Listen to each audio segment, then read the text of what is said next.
আচ্ছা, তোমাদের সঙ্গেও কি এমনটা হয়?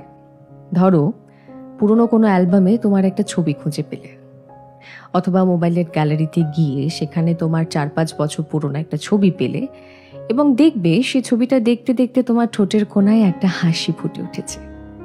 তুমি নিজেই নিজেকে বলছো, আরে বাহ, আমি তো বেশ ছিলাম দেখতে, মাথা ভর্তি চুল, ভালো স্কিন, কত ফিট ছিলাম। আমি যদি আবার আগের মতন হয়ে যেতে পারতাম, আবার যদি 4-5 বছর আগেকার সেই সময়টাতে ফিরে যেতে পারতাম, কতটা ভালো হতো, তাই না? 4-5 বছর আগেকার সেই ছবিটা দেখে আমাদের প্রত্যেকের এই অনুভূতিটাই হয় যে সেই সময়টাই ছিল জীবনের গোল্ডেন মোমেন্ট। অথচ মজার ব্যাপার হচ্ছে, যখন 4-5 বছর আগে সেই ছবিটা ক্লিক করা হচ্ছিল, সে সময় কিন্তু আমরা কেউই জানতাম না যে সেটাই আমাদের জীবনের গোল্ডেন মোমেন্ট।